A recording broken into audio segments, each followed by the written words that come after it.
Assalamu alaikum wa rahmatullah. How many of you going to Hajj? MashaAllah, MashaAllah. If you've been chosen to go to Hajj,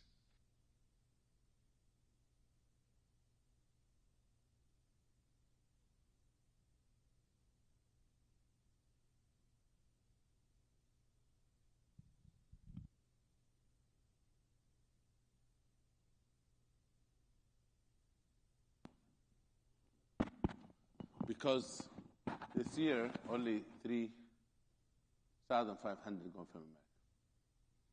طيب بسم الله والحمد لله والصلاة والسلام على رسول الله الرحمة المهداة والنعمة المهدان والاه ونعوذ بالله من شرور أنفسنا ومن سيئات أعمالنا من يهد الله فهو المهتد ومن يضلل فلن تجد له وليا مرشدا ما بعد. Brother Sajjad been going to Hajj with me for years, where he can give you practical tips that you have to watch out for. But I'm going to speak about Hajj rites, rituals, inner dimension of Hajj. And if you have any questions, then you might ask me those questions. First of all, who's going to Hajj for the first time? MashaAllah. Amazing opportunities and invitation from the kings of the king. I tell you, I start this workshop with a joke. When we're in Hajj, one of the Hujjaj gets sick in one of the hotel. The guy called the emergency line and said the guest of the king is sick. Guest of the king. And he meant by this the king, Allah subhanahu wa ta'ala. Anyway, in Hajj, they do take care of, I would say that the government, Saudi government, they do really provide great service.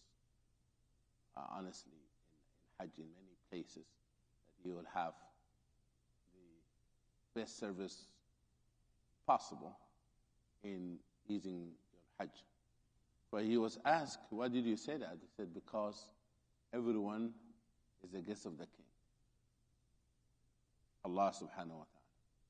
But inshallah, this journey for you is very transforming, very amazing journey.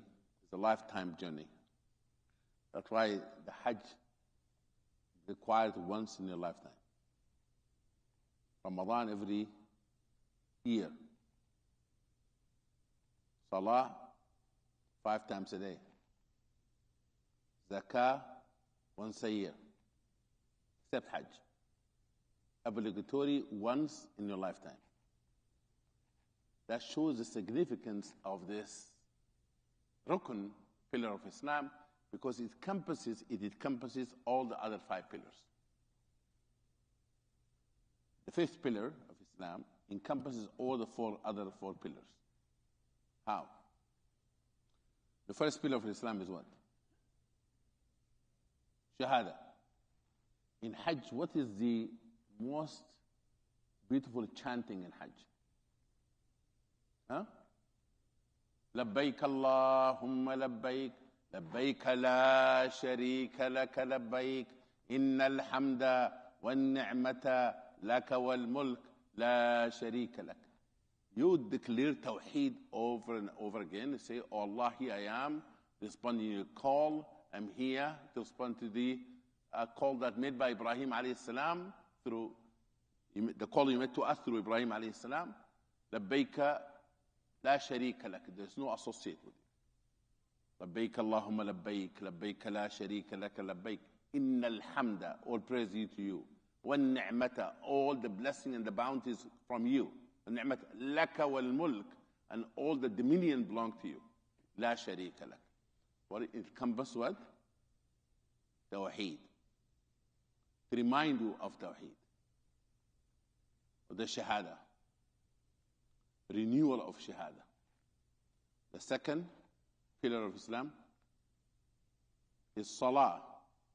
You facing the Kaaba all of your life, and now you are in the place of the Kaaba. Instead of facing it, you are at the Kaaba. And the whole purpose of family of Ibrahim alayhi salam, they went to Mecca, to that valley, to that desert. لِيُقِيمُوا الصَّلَاةِ. So they established prayer. That's the second. Also, in Hajj, there's similar between Salah and Hajj in something called Ihram. Huh? What the Ihram means? I'm going to explain all of this in a minute. That means you enter a state that certain things you used to do, you cannot do. In Salah, when you say Allahu Akbar the first time, you call that what? Takbirat?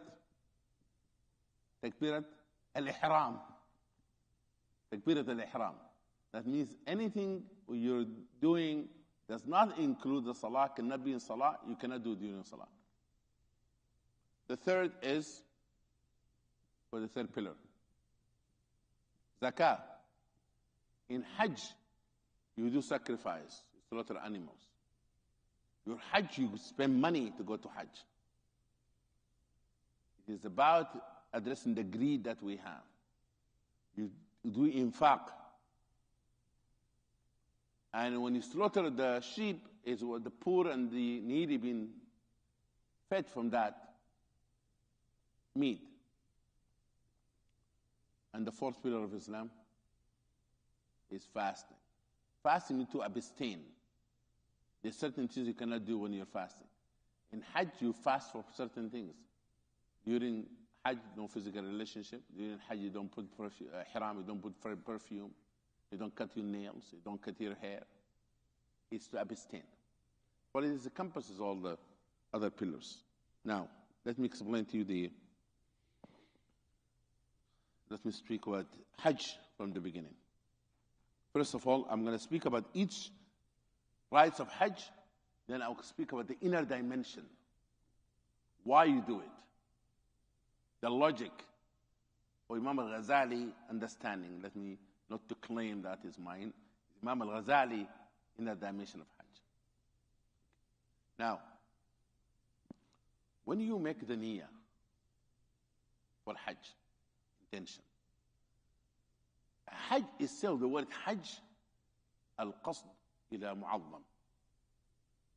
Hajj, pilgrimage, is that you have a niyyah to go and to be in a place what being respected and something of great magnitude, which is visiting the house of Allah subhanahu wa ta'ala. Now, when Allah subhanahu wa ta'ala ordered Ibrahim alayhi salam and Ismail to build the Kaaba, they built the Kaaba together, and Ibrahim alayhi salam wanted to find a place to mark the Tawaf.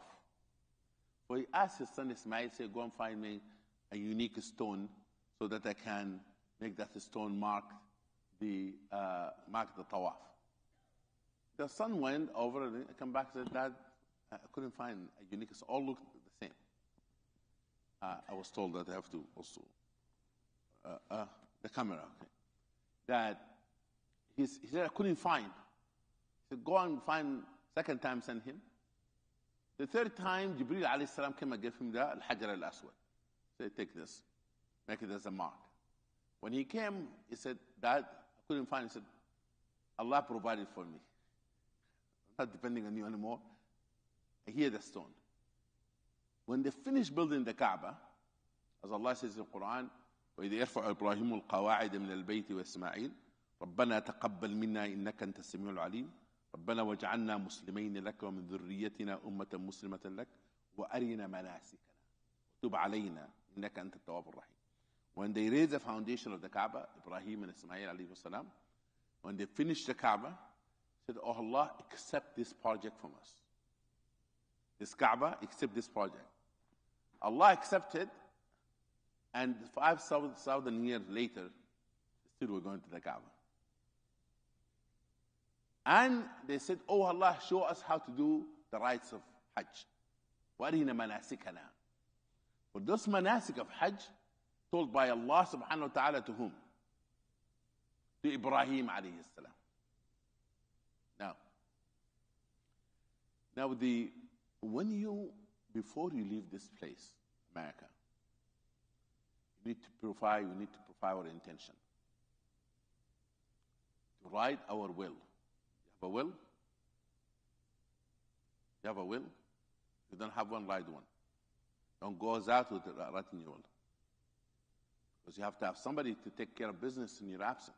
You never know. Somebody got a trip that may get sick, get delayed, anything can happen.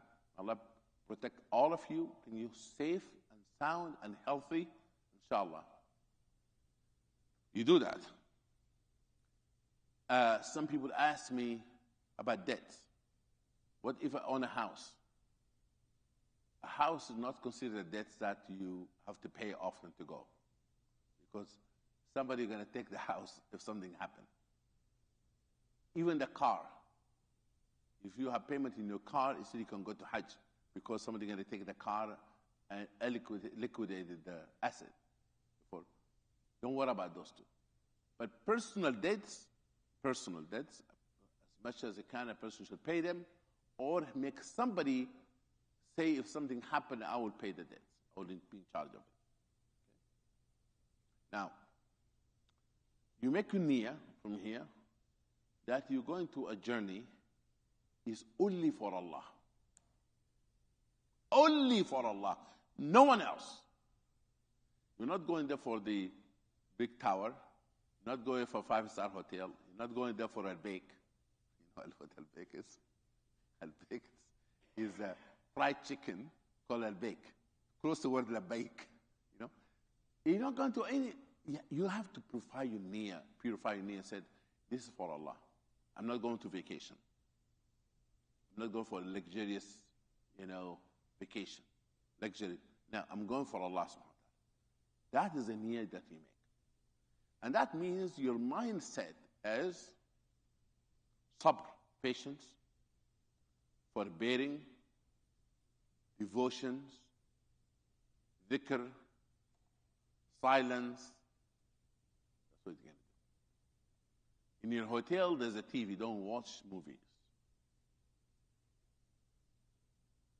Sorry, not depriving you. Don't watch movies in the hotel. Do what? Dhikr, remembrance of Allah. You don't have time for that. There are a lot of time in America for movie and others. Let's hear your movie is the Kaaba. If you have time, just go to the Kaaba. Now, the other things that I want to remind myself and you. This is a journey of transformation. It is a journey that you make so when you come back, you have a new birth. Be given new birth certificate. Man hajja lam yafsuq wa lam yarfuth. Sallallahu said, who have ever done Hajj does not violate major violation of Hajj. Come back from Hajj as if he was born again. Clean slate, wiped out. That's what Hajj does. Give you a new opportunity. Resetting the whole thing, resetting it. SubhanAllah. And that's what this journey is all about. You have to have with that niyyah, that intention. Inshallah. The other aspect of this, when you go to Hajj, go with understanding that you are not there to be overwhelmed. What mistake am I going to make? So, whatever I'm going to teach you is basic things. If you do those basic things, don't worry about your Hajj not being accepted. Because people say, my nails, I saw my nails falling on my hair, and please don't do that. Don't get obsessed with that. You are in the presence of the King, the most merciful, the most forgiving. Then God overwhelming yourself with small details and so forth, and you think that Hajj can ruin it. I know people are sincere about it, but it's great tension, unnecessary tension in Hajj. Now, the things that people ask me, how many have gone to Medina first? How many going to Mecca? Now, I'm going to address people going to Mecca first, can I? Because people go to Mecca, you will get ready at home. You go to Medina, You get ready in the hotel. You have plenty of time. You get ready from home here. What do? You take a shower. You shave the underarms, the hairs in your body, private area, underarms, and you get ready before you get to the plane. In the plane, how many of you have a connection? How far is connection? Abu Dhabi, okay, then good. Don't do anything. Don't wear your ihram clothes until Abu Dhabi. Okay? You do that, and then you wear it from there, and they're going to tell you the miqat. People who are going direct flight, who's going direct flight? You go Mecca. You go in Mecca? Okay. You leave this in the over, you carry on. Carry it with you. You carry this, you have this, I'm saying you have ihram, you should have ihram, and you carry on. When you make the niyyah, the intention,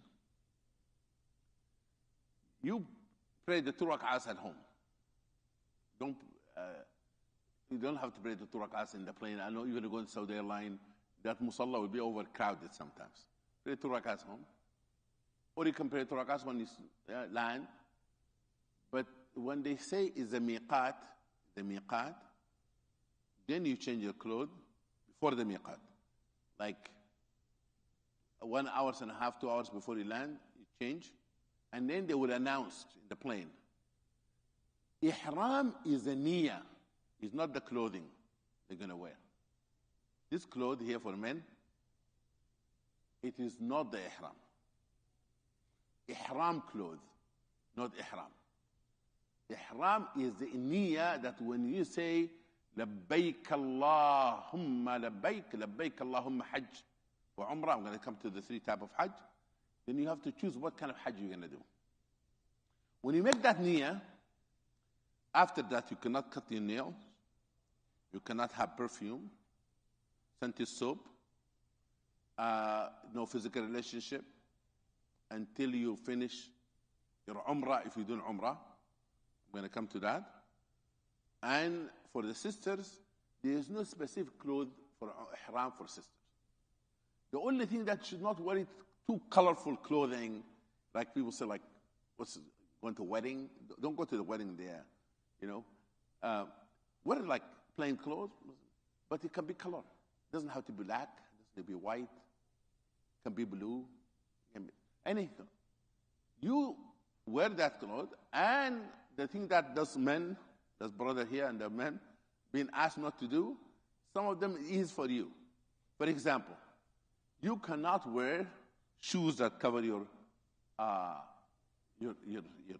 feet. Up to your ankle here, it has to be lower. You can't wear sandal. Okay? You can wear flip-flop. The other one also that comfortable. Crocs, you can wear those. There's nothing wrong with that. Those are very comfortable, by the way. You can wear those. But you cannot wear socks unless a person has medical conditions. You cannot wear socks. Okay? Now, you cannot wear hats. Okay, everyone, they're going to look how your hair look like if you wear a hat like me all the time. You cannot cover your face. Wearing a mask is not included in covering face. Wear a mask for health reason is not considered. Sister, you should not cover your face. In Hajj, in Ihram. Now, people ask me, how about the umbrella? You can have umbrella. Umbrella is not covering your head, to the brothers. Okay? What if a person has a problem and we need to wear sunglasses? That is not considered covering the face. Okay? Wearing a watch is okay. Okay? Now, there's something very important in this whole issue. The people ask about belt, for example. You can wear a belt. Belt not considered kind of customized clothes. And they said, in the belt, the stitches. Because they're misunderstanding the word makhit. Makhit is not stitches. These have stitches on it. Mean customized clothes. Clothes that been made like a shirt or undershirt or underpants. Those are not considered clothes that makhit. Now, you're going to wear ihram.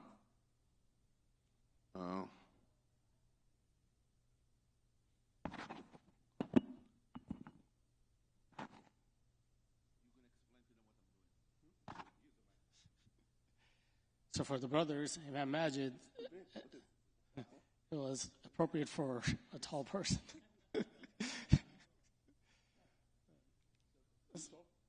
Yeah, it should be shorter, but there is a trick when you're putting on the ihram, especially the bottom. And for the brothers, you can't. Sure. Here, try this one.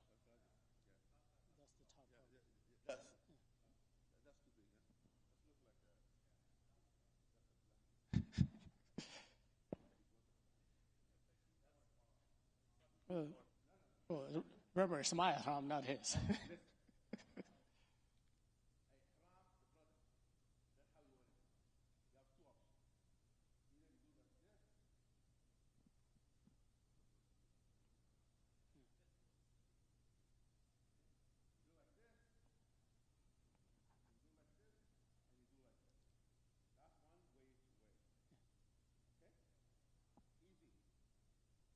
The feet. If you went like this, do like this, you'll be walking like this. You have to keep your feet open toward the ihram. Technique. Ihram should not have to cover quickly.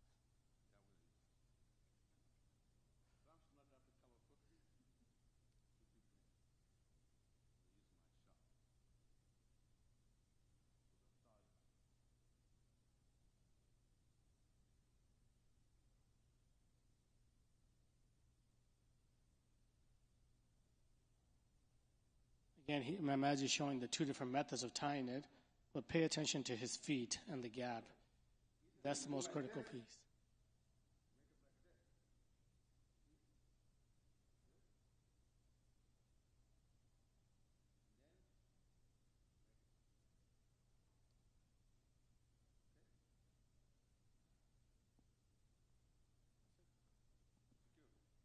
Toward the belt? I'm not sure. I never wore belt myself. Or you can do this. See this? Take this, and you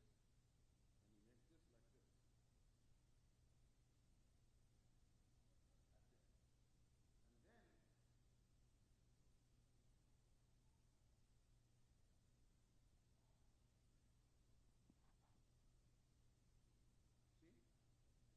That's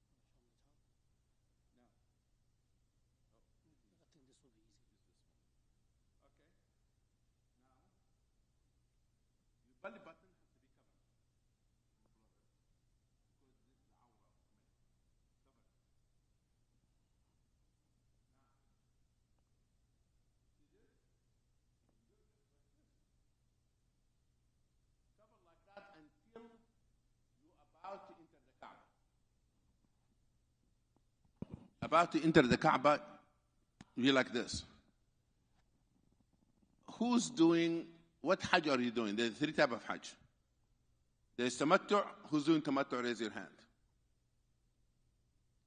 How many of you doing Tamattu'? Raise your hand loud. Not loud. Hi. Who doing Ifrad? Who doing Qiran? Like, I assume that everyone doing Tamattu' then. Huh? I'm going to explain the three rules. Okay. Because I thought maybe you did all your terminology before you came here. Now,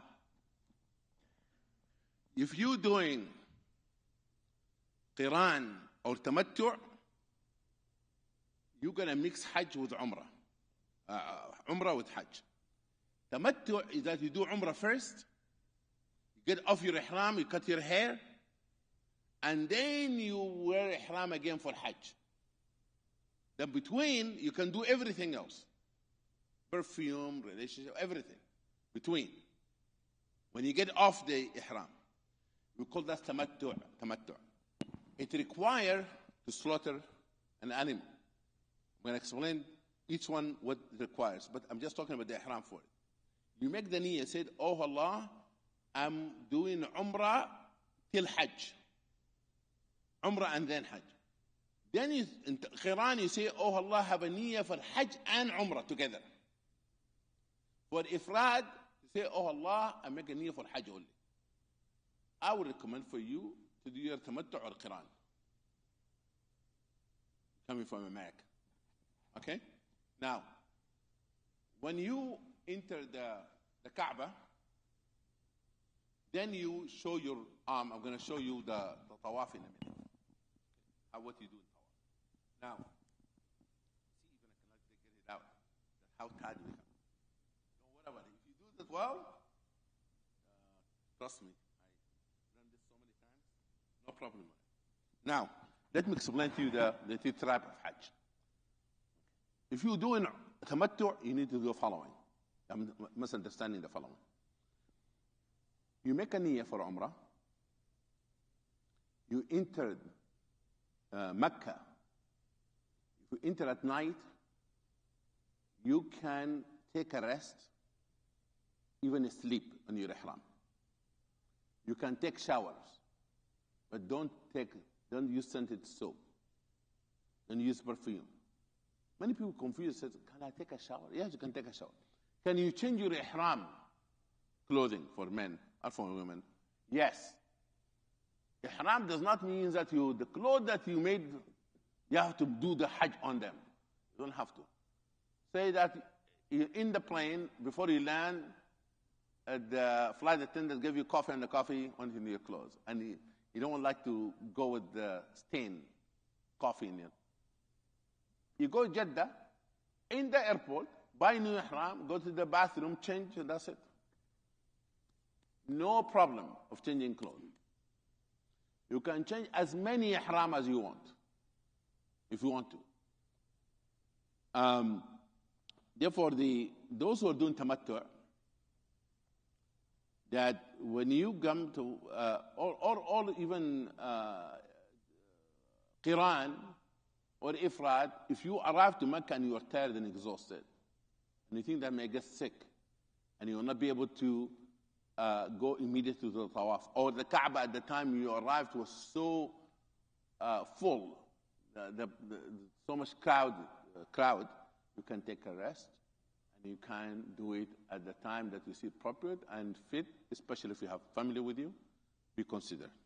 Now, you go, you do the Tawaf. You do Talbiyah from the airport, Talbiyah in the plane, since you did the Ihram, until you see the Kaaba. When you see the Kaaba or Masjid al-Haram, you stop the Talbiyah. You don't do Labbaik Allahumma Labbaik. You enter the Kaaba, there's dua, you can find it in the internet. When you see the Kaaba, اللهم زد هذا البيت تعظيما وتشريفا وتكريما وبرا ومهابة وذل من شرفه من حج واعتمر تشريفا تعظيما وتكريما وبرا ومهابة. You make dua, Allah, continue to glorify this house of yours. Oh Allah, honor this house of yours, continue to honor this house of yours, and honor whoever visits your house. You enter the Kaaba, and here is the trick. The trick, listen to this. You stay in the hotel, you come from this gate. The black stone is here. The doors make you enter here. Or enter even here. Don't go against the Tawaf to reach the black stone. Bad idea. You're going to hurt people and somebody's going to hurt you. You go continue, make dhikr, reset your niyyah, but it does not count. It doesn't count. The Kaaba will be in your left side. You're going to start here, the black stone, and you're going to go from here. If you touch it, fine. Don't push to touch. Don't smash somebody's face for touch. It's not worth it. The face of the person, of the Muslim, greater in Allah eyes than the black stone. Trust me. You pointed, Bismillah, Allahu Akbar. At this time, men, brothers, you show your shoulder. This right shoulder. Some people said for the first fourth, or the entire tawaf. This shoulder. Why? Because when the Muslims went to Umrah for the first time after being kicked out of Mecca for a long time, people of Mecca says Muslims are sick.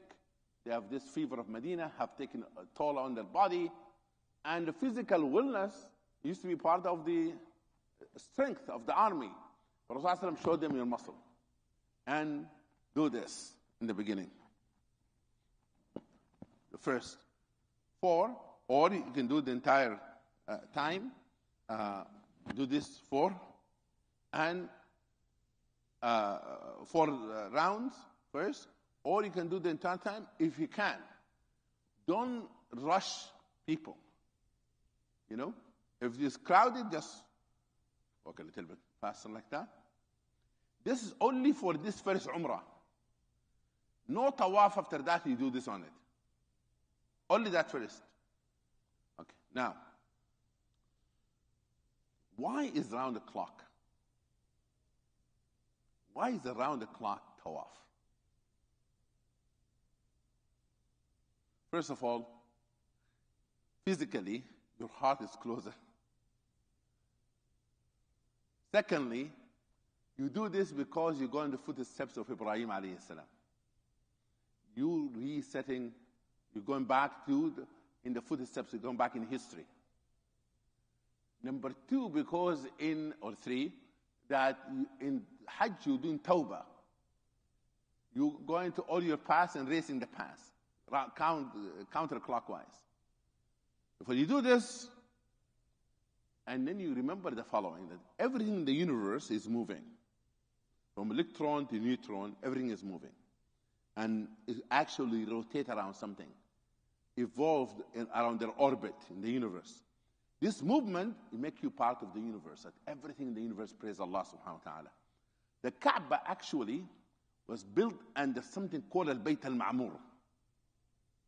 Al-Bayt Al-Ma'mur is a Kaaba in heaven, like the Kaaba here, a house in heaven, that the angel make tawaf on it. 70,000 angels every day make tawaf, and didn't get to make it next time. Only once in their lifetime. Because heaven is full of angels. Rasulullah said, أَطَّتِ السَّمَاء حَقَّ لَهَا أَن طَئِتِ. He say, heaven has become loaded like a ceiling, or the roof being overloaded makes sound like that, because لَيْسَ فِيهَا مَوْضُعَ شِبْرٍ. There is no that much space on it, or this much space, was that there's an angel. Without having an angel in it, either standing up, or bowing down, or prostrating until the day of judgment. But when you do the tawaf, you become part of al-Mala'i al-A'la. You're joining heaven, the Malaika, in praising Allah subhanahu wa ta'ala. Right? Tawaf require wudu in all major school of thought. The only person said does not require wudu is Ibn Taymiyyah said that. All the other major school of thought, all of them said it require what? Wudu, tahara. What if a person in the 3rd tawaf, 4th tawaf, he or she, they need to renew their wudu? Don't start all over again. You make a tawaf, majority of madahib, opinions, you make tawaf, and you start from this round that you want to make, you have to renew your wudu. What you left off. What I mean by that. You are in the 4th round. What count for you, 3 rounds. You start the 4th all over again. You don't go from where you start in the middle. You have to start again from the black stone. Consider that the 4th. And then you continue the thought. Now, when you're doing the Tawaf, let me give you a practical trick. You are here. You're closer to the Kaaba. That you have less time, isn't it? But you are in the sixth round. How many rounds left for you? 1. Then you have to find your way out a little bit because you need to leave the sa'i. If you stay here, after you do the 7th, then you have to do like this to get out. From here, you are in the 5th. Then move to this lane. Continue. Move this lane. And when you do the 7th, you are closer to exit. Now, you do that, and pray 2 rak'ahs. Pray 2 rak'ahs. Do not, please, try to pray while people do Tawaf. I see people doing this. Don't do that. Go further and further and further. 2 rak'ahs been accepted anywhere. Because people read in a book. They go by the bookish people. It says Maqam Ibrahim. They see Maqam Ibrahim, people doing Tawaf. Allahu Akbar. The Saudi police say, leave. And you do like this. And somebody, leave. This is not Salah. You have to go and pray 2 rak'ahs anywhere for Tawaf. Please do that. Now, the Sunnah, you drink Zamzam before you go to Sa'i, if you can. And then you go for Sa'i. Now, when you go to Sa'i, you have to remember a lady. Her name is Hajar, alayhi salam. Allah have honored motherhood. By having this lady, her movement 7 times become part of rites of Hajj. إن الصفا والمروة من شعائر الله ومن حج البيت أو اعتمر فلا جناح عليه أن يطوف بهما ومن تطوع خيرا فإن الله شاكر عليم. Allah said Safa and Marwa, they are rites of Hajj. Because the Sahaba asked, Ya Rasulullah, is it necessary for us to run? Allah said, yes. من شعائر الله. That Sa'i does not require wudu. Sa'i does not require wudu. It's better to have wudu, but it does not require wudu. Tahara. Now, when you go to Sa'i, you begins with Safa. Safa. Allah subhanahu wa ta'ala, Rasulullah said, أَبْدَأُ بِمَا بَدَأَ بِهِ اللَّهِ. You start what Allah started with. Allah said, إِنَّ الصَّفَا وَالْمَرْوَةِ. That it starts with Allah have started with Safa wal Marwa. We start with Safa first. This Safa mountain has a lot of significance. It used to be a mountain of announcement in Arabia. A big announcement be made from there. As a matter of fact, Rasulullah announced his prophethood from Safa. When he declared his prophethood, declared from Safa. Declare it from Safa. Therefore, as Safa, Sa'i between Safa and Marwa, represent tawakkul, trust on Allah subhanahu wa ta'ala. Because Hajar alayhi salam trusted Allah, ran 7 times. Allah provided Zamzam, water of Zamzam to her. When she was in the 7th round in Marwa, looked at the Kaaba, and she saw the water gushing, and she ran to it and said, Zimmi, Zimmi, stop it, stop it, stop it. And that called Zamzam. Said if she had left it, it would have been a river. But she was worried about the place being flooded. And she was in charge, becoming in charge of the water. When the Jurhum and the other tribes came, she was in charge of the water. Said, you can stay, but I'm the charge of the water. Hajar alayhi salam. Now,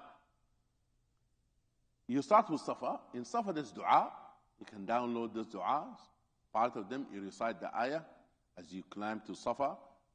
This ayah that I just mentioned, in Safa wal-Marwa min sha'airillah faman hajja al-bayta wa i'tamara fala junaha alayhi at-tawaf bihim wa tatawwa khayran fa inna Allaha shakurun alim. You make that, you read that the ayah, and then you make dua. Look into the Kaaba, you make dua. Rasulullah made long dua, you know, in the Safa before he started the going between the Safa and Marwa. For men, there's a green pillars with a green light on them. What do you do with those? It's closer to a Safa. Those green pillars close to Safa, and further from Marwa, of course. But you run and you make dua, اللهم اغفر وارحم واعفو وتكرم وتجاوز عما تعلم إنك تعلم ما لا نعلم إنك أنت الله العز الأكرم. Those dua, you can download them. Easy. If you don't remember any of those dua, it does not impact your safa, sa'i. Don't say, oh, I didn't know the dua. It's not like Surah Al-Fatiha in Salah. Make any dua. Okay, what do you do in Tawaf? Let me give you a trick. Tawaf and sa'i. First of all, don't talk on the phone. Unless it's an emergency. Then talk to your wife, honey, I'm enjoying myself. Are you enjoying yourself? Look at this. That's very nice. Don't do that. Just do dhikr. Newlywed. New couples. Okay? Take it easy. Now, you do this, but what I do, and how you keep... This guy, did you bring them the small thing that you... No? Okay. This guy used to be really take care of us when I go to Hajj. You give each Haji, like a prayer beans, have 7 things on it. You put it like this, and you count 7 times. You don't get lost. 7, 1, 2, 3. Because some people said, I did 7, 8. Listen, let me tell you the news here. If you have doubted whether you have done 7 or 8, what do you have done? 7. But if you have doubted 7 or 6, you have done 6. Always you go with the less number. You should not have doubt whether it's 7 or 8, because that doubt doesn't benefit anything. Because if you've done 8, what are you going to do after that? You cannot discount it. Just as a trick, by the way. A trick in fiqh, you say. If you have a doubt with 7 and 8, what do? Nothing. Because you done extra. But you have doubted the 7 or 6, you have done 6. Okay? Huh? No. Listen. In sa'i, it's the same thing. In sa'i, if you believe, if you ended it in Safa, and you say, I finished, either you have done 6 or 8. But you're going to tell you have done 6. Because you have to go to Marwa anyway. Okay? Because you're going to have doubt. And there's a problem that people have. Let me just tell you what I do in Tawaf. In Tawaf, I divide the Tawaf to practical things. You don't have to follow this. It's not in any book of Sunnah. I did something I do myself. That first, the first Tawaf, I praise Allah subhanahu wa ta'ala. Bismillah, alhamdulillah, la ilaha illallah, Allahu Akbar. The second one, I do istighfar. The third one, I do salat on Rasulullah. The fourth one, I make dua for myself. The third one, I make dua for my family. What I said. That's the fifth. Dua to my family. The sixth one, I make dua for the community. And the last one, I ask Allah to accept it. I do istighfar, dhikr, ask Allah to accept it. I make dua for everybody. And that is how I count the 7. I keep track like that. Divide every tawaf. So I don't wander around. Okay? You pray the 2 rak'ahs. Now you go to the Safa. In the Safa, you start with the Safa. And then you run, I say, between the green columns, for men. And then you continue to the Marwa. And the Marwa also, you say, Bismillah, Allahu Akbar, you're facing the Kaaba, and then you run again. And you walk. Therefore, it is 7, like Safa, Marwa, 1. Marwa, Safa, 2, 3, 4, 5, 6, 7. Some people do 14. Don't understand. What they do, they consider 1, 2. One of the brothers said to me, how long it took you?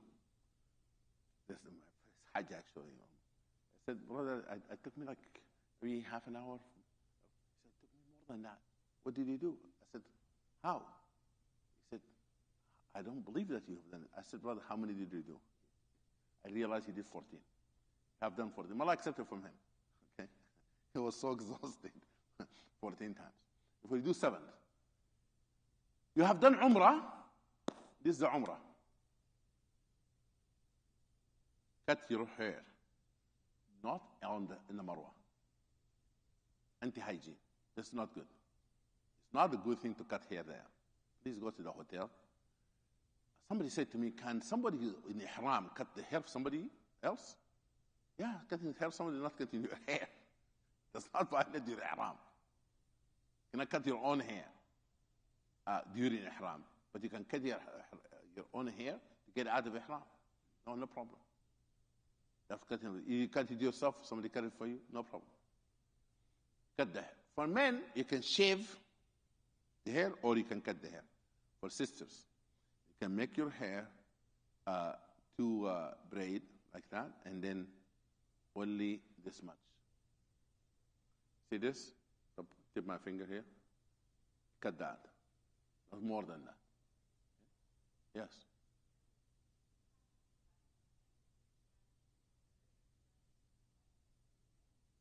Yes. Now you cut both of them.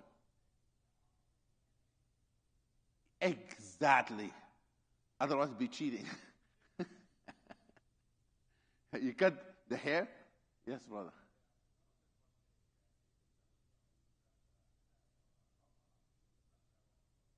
Exactly.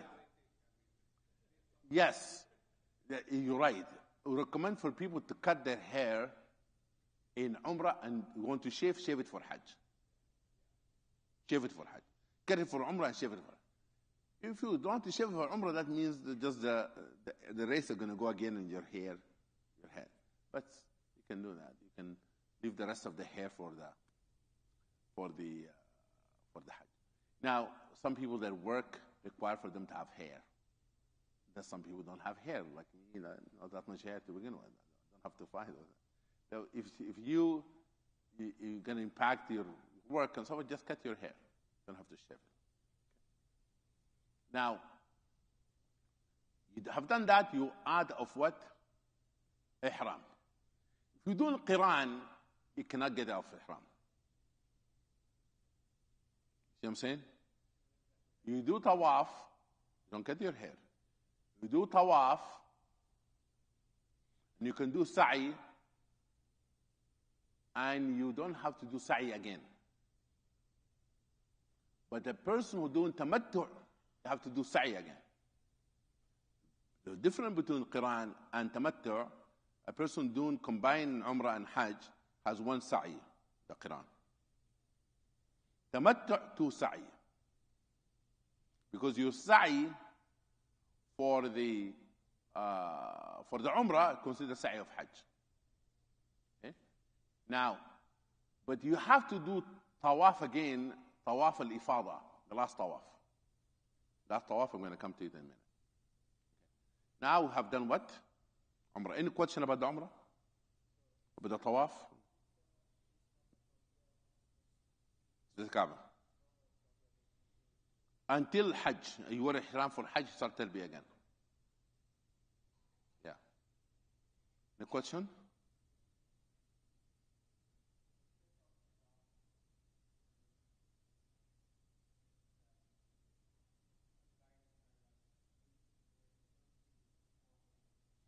Yes.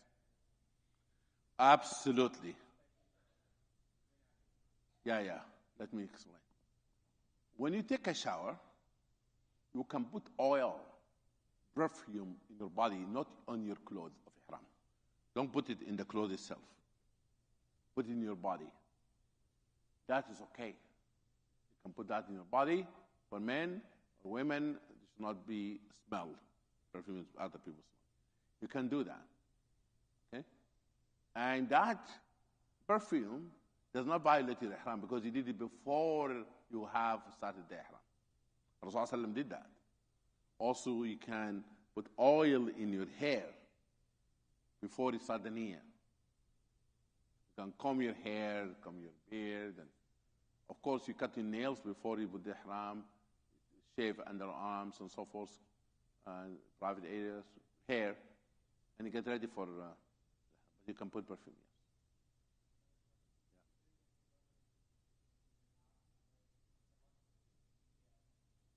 Yes. If you do Hajj al-Badal, You say, oh, labbaik Allahumma hajj an fulan, in the behalf of so and so. In all of them. Because you make the niyyah of the tamattu' in the first umrah, and when you put the hajj, you make the niyyah for hajj. When you put the ihram, when you get ready for hajj, you don't have to leave Mecca. If you are going from Mecca to hajj, don't have to leave Mecca to do ihram. But if you're doing umrah for somebody else, an extra umrah you have to go to Masjid Aisha, Tan'im, to make that niyyah to make a umrah. You know what I'm saying? Is that clear? Yes.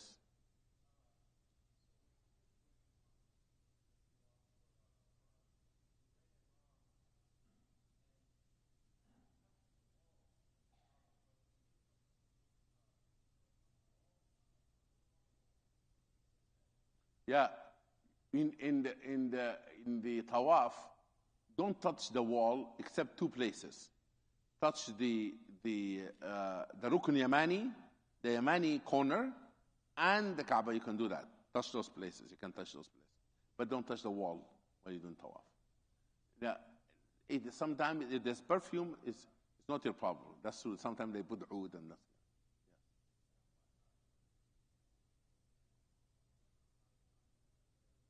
Very good question. What if a person have a habit biting on their nails? If you bite on your nails by mistake, there's nothing you have to do.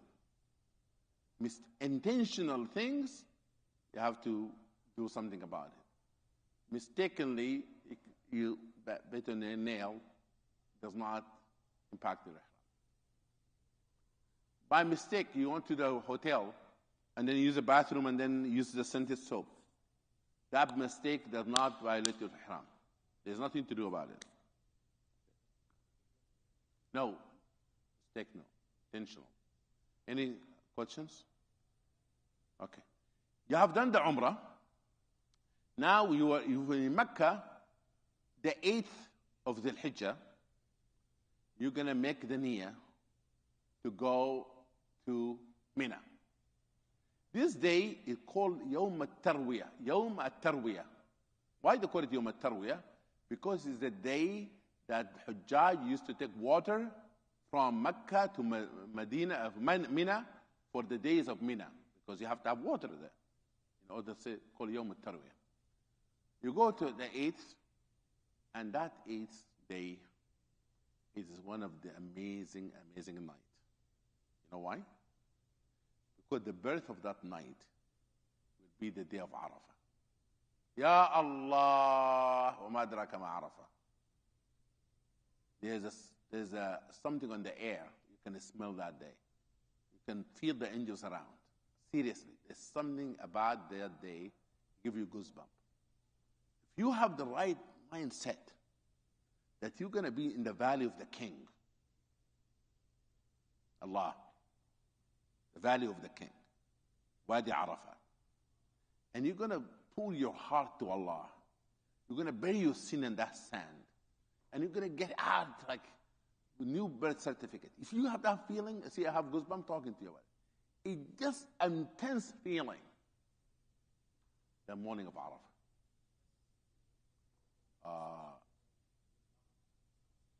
No. The morning, Fajr after Fajr. The day that is spent in Mina, do dhikr, rest a little bit, sleep well, because you're going to have an intense day in Arafah. Do istighfar, prepare yourself for the visit, be in the presence of Allah.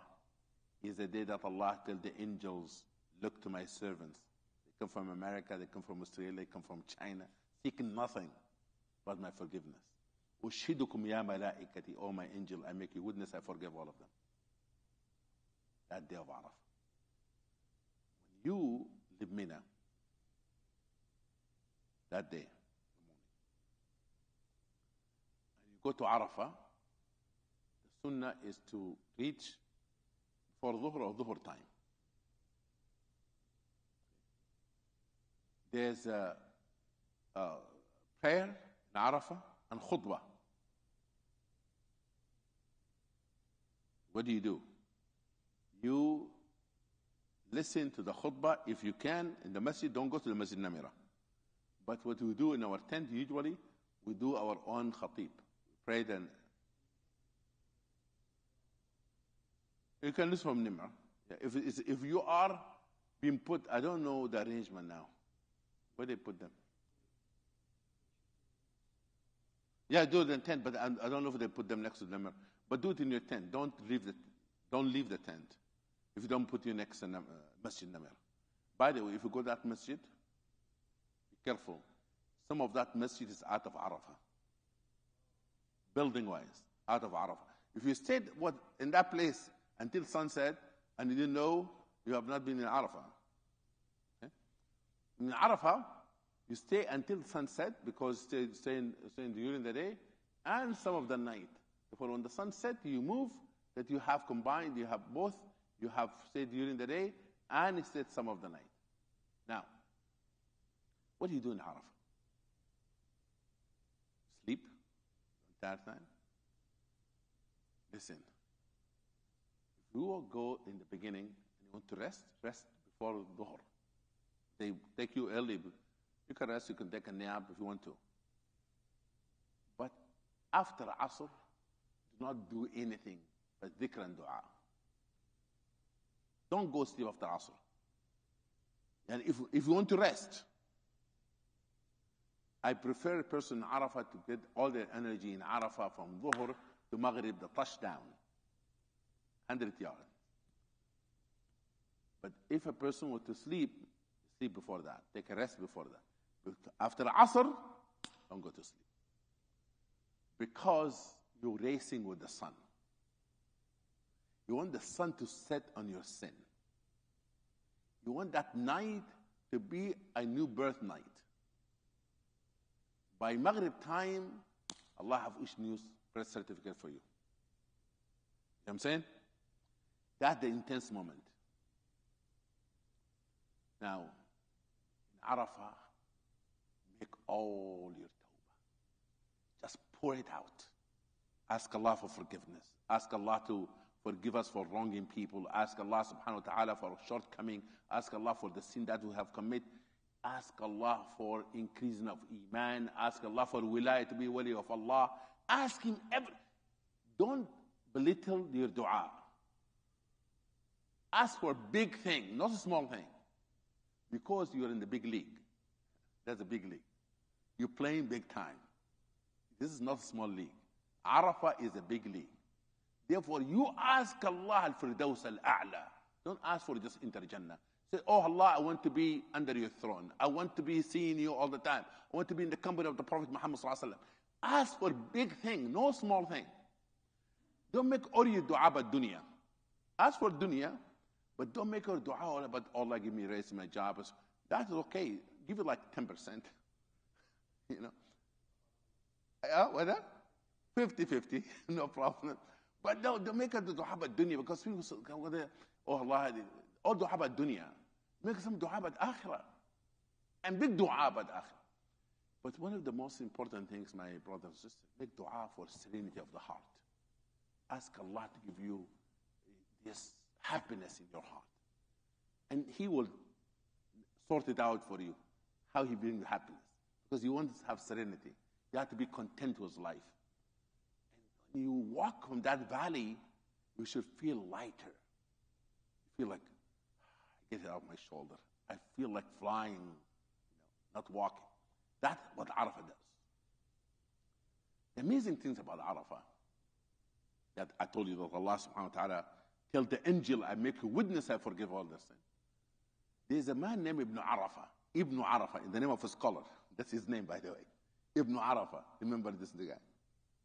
Big Sheikh, rahimahullah. He went from Arafah to Muzdalifah. I'm going to talk about Muzdalifah in a minute. And in Muzdalifah, you take a nap, usually, sunnah, take a nap. In Arafah, he made a dua. He said, oh Allah, I made 33 Hajj. I stood in this place 33 times. That time, there's no Saudi airline, there's They used to either camel or walk. Say, oh Allah, I want 3 of them to be accepted for me. One for me, one for my mother, one for my father. The 30 Hajj, I want to donate it for Muslims who came to Arafah and their Hajj has not been accepted. Good thing or no? Amazing, isn't it? You have a reserve of 30 Hajj from Ibn Arafah. Am I correct? In Muzdalifah, he had a dream. Because he used to be honest scholars, he told people what he saw in his dream. قال أدبنا البارحة. I was called it last night. I was told, يا ابن عرفة تأدب مع الله. Have some adab. Don't talk to Allah like this next time in the dua. Who told you a person will come to Arafah with sincerity, Allah will not accept their Hajj? Why you made that assumption? That's not going to happen. Keep your 30 Hajj for yourself. أتتكرم على أكرم الأكرمين. You're going to be generous for the most generous. I don't need your donation. You hear what I'm saying? You hear it? Don't go there with doubting Allah. Don't ever. Don't second guess him. You start in Arafah, you cry for Allah and say, I don't know if Hajj, my Hajj is. No. Have thiqah that Allah subhanahu wa ta'ala, the King of the Kings, the most forgiven, the most merciful, will not have you start in that valley and turn you away. You hear what I'm saying? Before you do Arafah, after Arafah, you walk to, or you take a bus to Muzdalifah. Don't walk. Just follow the group. Whatever the group. The group walking, you walk with them. The group on the bus, you're on the bus. Don't try to be Ibn Battuta. Want to discover Arafah. Don't do that. Go with the group. You go to Muzdalifah. What is Muzdalifah? Muzdalifah means draw near. A person being draw near to Allah subhanahu wa ta'ala. In Muzdalifah, there's a mountain, it's called Al-Mash'ar Al-Haram. إذا أفدتم من عرفات فاذكروا الله عند المشعر الحرام. When you leave Arafat, remember Allah in Mash'ar. What do you do in Muzdalifah? You know, this Islam is a religion of submission. Am I correct? You surrender to Allah. Hajj is the absolute.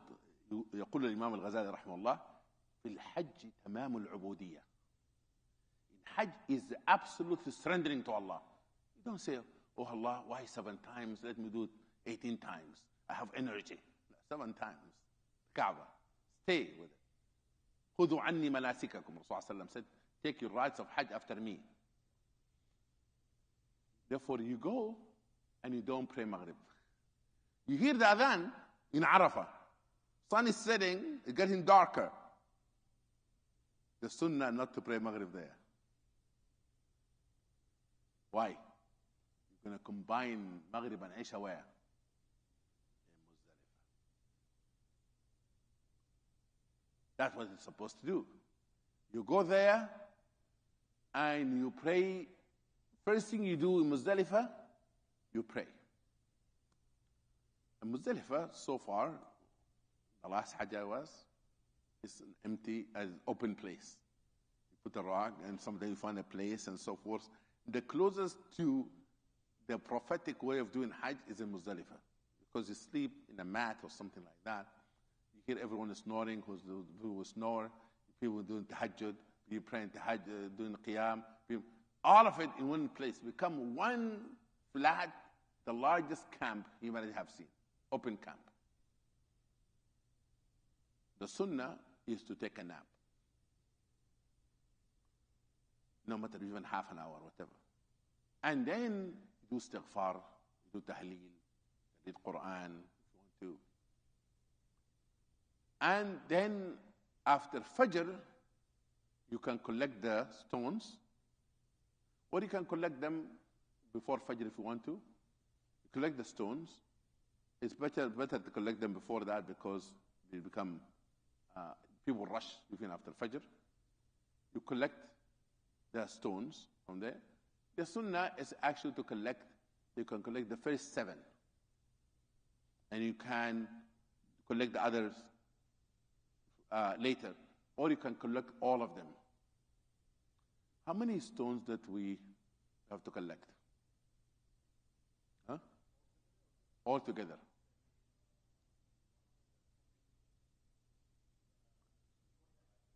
$49? Huh? 7 the first day.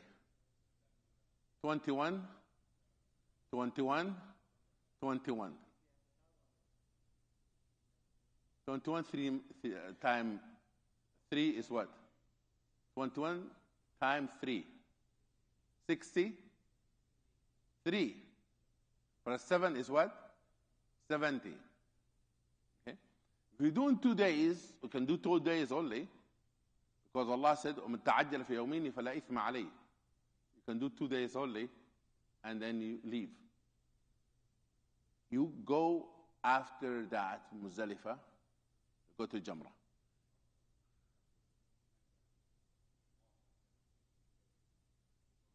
Yeah, you can collect 100. But listen, don't, I'm going to come to that. Small stones, okay? Not big one. You know, small, like this. Okay? Not too small, not too big. Okay? Like this. Huh? A little bit bigger than that. Little bit, around this much. Finger. Now, you collect the stones, you pray Fajr, and leave. In Hanafi madhab, is that Muzdalifah is after Fajr. Wuquf Muzdalifah is after Fajr. You don't spend the night, come pray Fajr, and stood after that, that's fine. Okay? Now,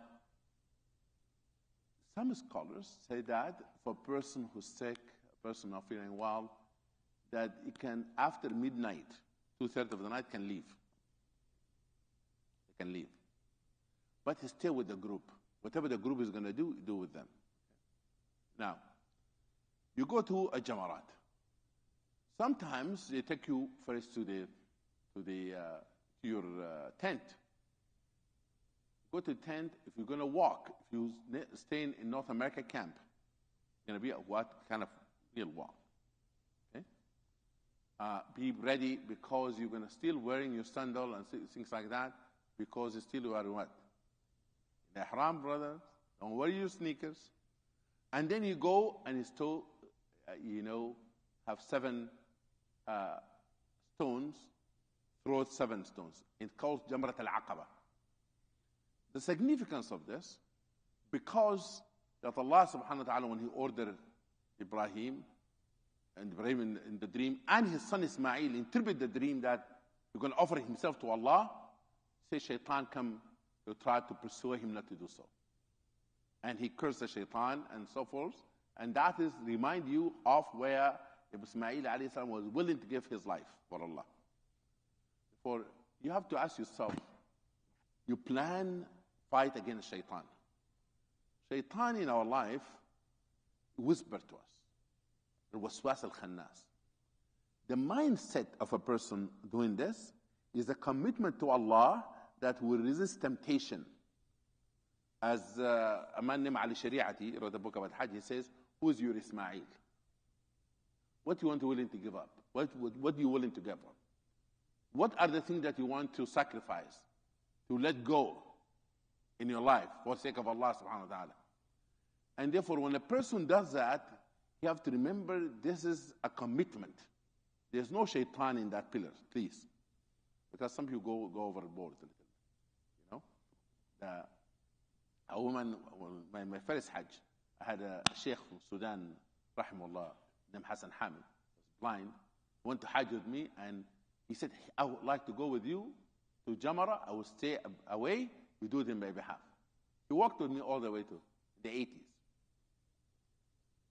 And then he heard the sister cursing the pillars, throwing her shoes. What you did this to me and her husband, and so forth. But the Sheikh said to me, I've heard the sister, can you give her advice? Tell her this is not shaitan here. Shaitan, this is symbolism. For you to tell her that, Then I told her, she said, why? Is he your relative? Why are you defending him? That was horrible. Is Maghrib time? Huh? 12 minutes. Okay, I'm going to wrap it up. I got 12 minutes. Okay, good. Which has made it more horrible. See that we're defending shaitan. Now, you do this 7th, and you have to come with the commitment to say, oh Allah, I just made a commitment in Arafah that I will not follow shaitan. I will not fall in the trap of shaitan. I will resist shaitan. Oh Allah, I will change my life. And here it is. This is my commitment, Ya Allah. Say Bismillah, Allahu Akbar, Allahu Akbar, Bismillah, Allahu Akbar, 7 times. Don't throw all the 7 at once. If you throw 7 at once, it's considered what? Only one. Don't worry about where they fall as long as you hit that wall. As long as you hit the wall, where it falls, don't worry about it. Hit the wall. And now, when you go to the Jamrah, there's a trick. Practical trick. Everybody coming from this side, they come in where? And they are emotionally worked out. And they want to do it. And therefore they rush. Therefore this place is crowded. What do? And you go here. When you go here, it's light. Because psychologically, a person who's the mind like here, and they don't realize that you can go halfway, and you find yourself like next to it. And there's people crowded there. No, not many people know this trick. Now, after you throw those Jamarat al-Aqaba, you have out of the minor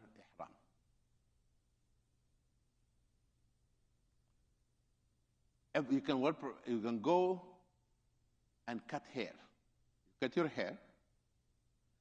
After you cut your hair, the throw-in Jamrah, you cut your hair, you already have paid money for animal to be slaughtered. For the slaughtering of an animal, cutting of the hair, and throwing of the Jamrah. The 3 things.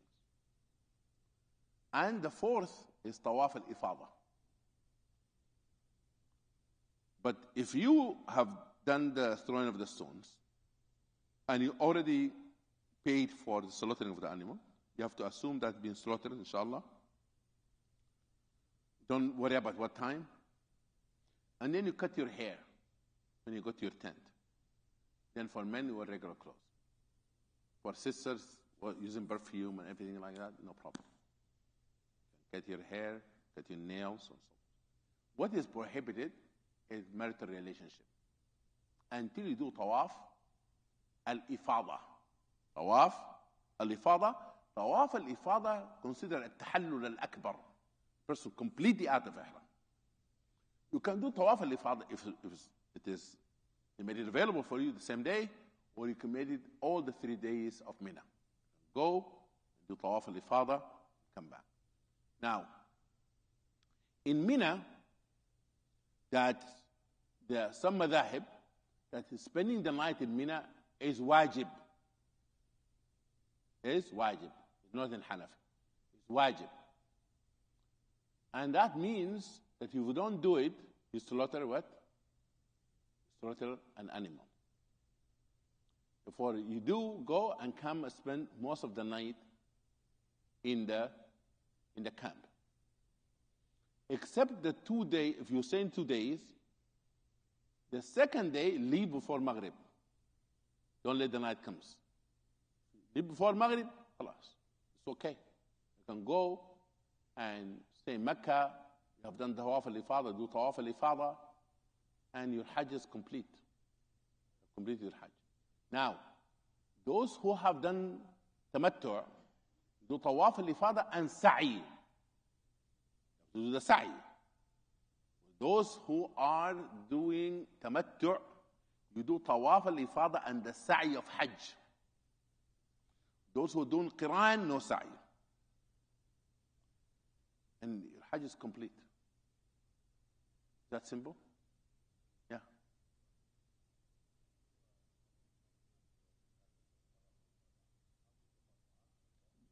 By bus. Group. Yeah, they take a group. Also, there's something, alhamdulillah, now we have train. They have train.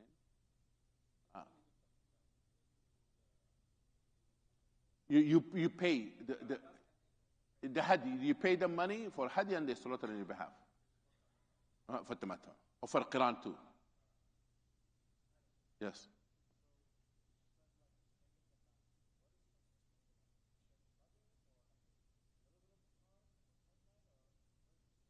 Like half of the night.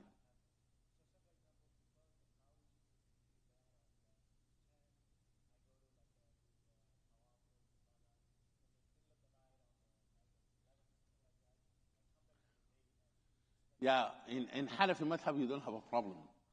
You don't have to spend the night even. It's not wajib, yeah. Any question? Yes.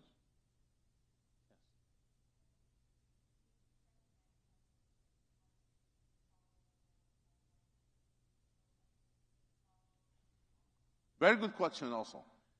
Should we go and with particular madhab to follow? Your madhab is based on your guide. Whatever your guide says, as the sheikh in your group, you follow his madhab. Don't worry about Hanafi, Maliki at that time. The sheikh that leading your Hajj, that's the sheikh you follow. Yes.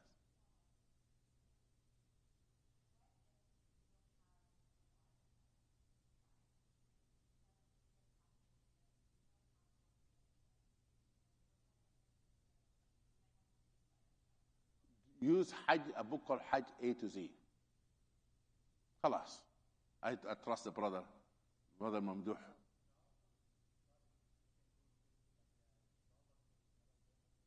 Oh, yeah. In the father, enjoy yourself, brother. Enjoy yourself. Wear your sneakers and enjoy yourself. The tawaf, you're wearing regular clothes. Yeah, but if you want to do it in your ihram, you can do it in your ihram clothes. But after you cut that, you take a shower, you wear perfume, and you go to the Kaaba, smell good.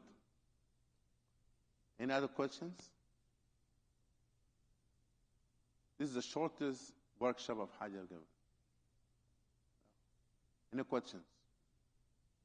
Yes. After the tawaf. There's no sa'i before tawaf. Always sa'i come after tawaf. الطواف يعقب السعي يعقب الطواف دائما. طواف الوداع, you do tawaf al-wada' before you leave Mecca. The last thing you do tawaf al-wada'. But if you are after tawaf al-ifada and the sa'i, you leaving, خلاص, consider that combined. But if you staying, do tawaf al-wada' before you leave. Any other questions? Those who are going to Medina, very quickly, yes.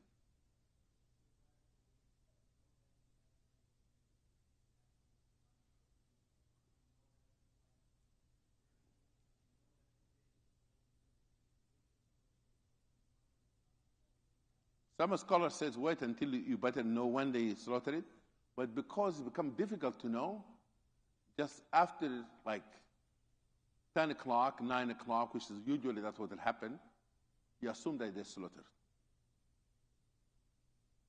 Those who go to Medina, listen very quickly.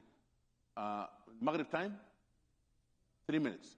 Those who go to Medina, enjoy yourself in Medina, and then you take a shower, put your perfume on, and you go to Miqat. There's called Abar Ali. You know why it's called Abar Ali? You know why it's called Abar Ali? Ali Dinar. The king in Darfur of Sudan dig wells in that place for people to have water. That miqat of Medina, you make the niyyah, pray to 2 rak'ahs there in the masjid, and you start talbiyah. That's how Rasulullah made his Hajj from Medina. Until you reach Mecca, and then you stop the Talbiyah, and you do everything that I had mentioned. I didn't go over visiting Medina. وَمَا أَدْرَاكَ مَا الْمَدِينَ.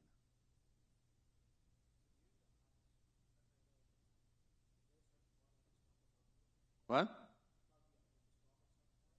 When in Hajj? Yes. Good. In Hajj, you do talbiyah, talbiyah, talbiyah, talbiyah until you throw the stone. When you throw the stone, after that, say, Allahu Akbar, Allahu Akbar, Allahu Akbar, La ilaha illallah, Allahu Akbar, Allahu Akbar, walillahi alhamd. That after you throw the stone. No more talbiyah. Good question. Any other? Okay. We have to make a deal with you. The deal is that you're going to make dua for us. I used to go every year, almost. Now I have not been Hajj for 2 years? 3 years. Yes, I'm eager now to go to Hajj again. But make dua for us. I did not talk about visiting Medina. But I think I have a talk that recorded of visiting Medina. I don't know if you. Oh, yes, I'm having a session next week. Friday? On Friday.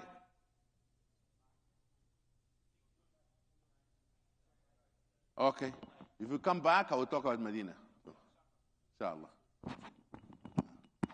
Assalamu alaikum. For those of you, before you leave, we did this last year. We came in helpful. We've set up a WhatsApp group. You can come scan the QR code.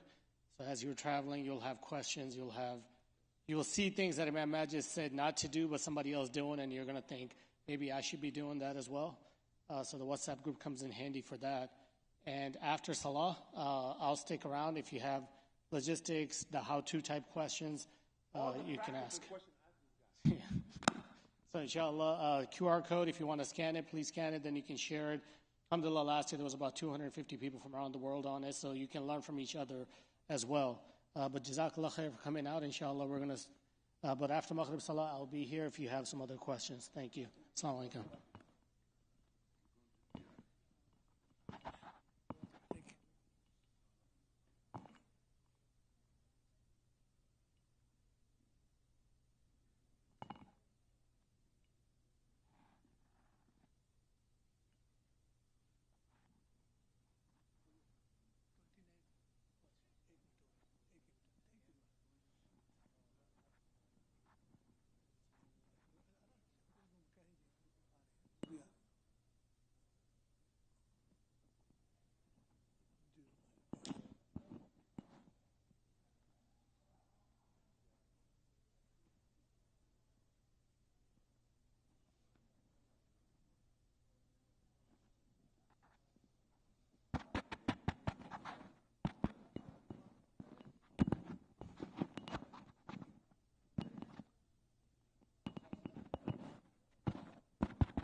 الله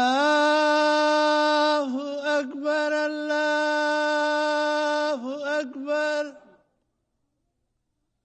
الله أكبر الله أكبر أشهد أن لا إله إلا الله أشهد أن لا